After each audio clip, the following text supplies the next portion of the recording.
উয়েনা পার্কের ভেতরে একটা সুন্দর মন্দির আছে। মন্দিরের স্ট্রাকচার খুবই সুন্দর এবং এখানে অনেক মানুষজন তাদের উইশ পূরণের জন্য অনেক কিছুই চিরকুট লিখে যায়। আমি আপনাদেরকে দেখাবো সেগুলো। যদিও জাপানিজরা খুব বেশি একটা রিলিজিয়াস না, বাট স্টিল ওদের ভিতরে অনেকেই আসে এই ওদের টেম্পলগুলোতে।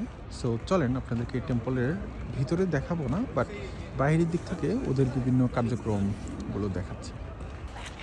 তো চলে আসলাম এই মন্দিরের কাছাকাছি।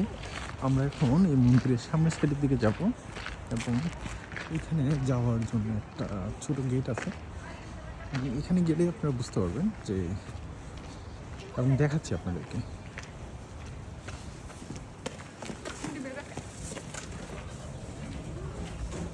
সো এই যে এখানে দেখেন অনেকে তার বিভিন্ন মনোবাসা পূরণের জন্য অনেক কিছু লিখে যায়। কেউ বিভিন্ন ভাষায়, নাম না জানা ভাষায়, কেউ ইংলিশে, কেউ আবার জাপানিজে, এরকম অনেকে অনেক ধরনের উইশ এখানে লিখে যায়।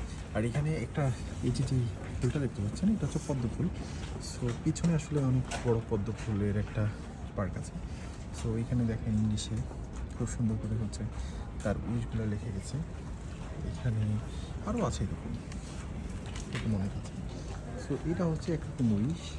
তারপরে আবার এখানে আছে ভিন্ন ভিন্ন রকমের, এগুলো কী আমি আসলে জানি না সেভাবে।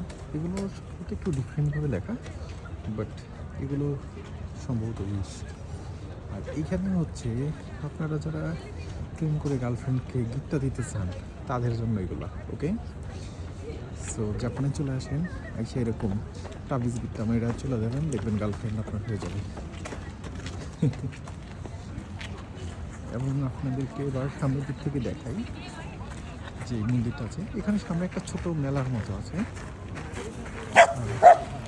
এই এই হলো সেই যে টেম্পলটা, টেম্পলের সামনের সাইড। এবং ইটস রিয়েলি লুকিং নাইস। প্রচুর ফরেনার সেখানে। এবং সামনে হচ্ছে কি যেন একটা ধোয়ার মতো জ্বালিয়ে রেখেছে, আই ডোন্ট নো।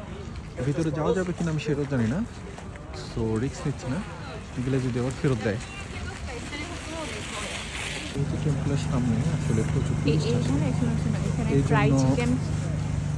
জন্য এখানে অনেকগুলো স্টল আছে। এখানে এই যে ভিন্ন ভিন্ন ধরনের স্টল আছে এবং সামনে একটা হালাল চিকেনের স্টলও আছে, হালাল কাবাবও। সো থ্যাংক ইউ সবাইকে ভিডিওটা দেখার জন্য।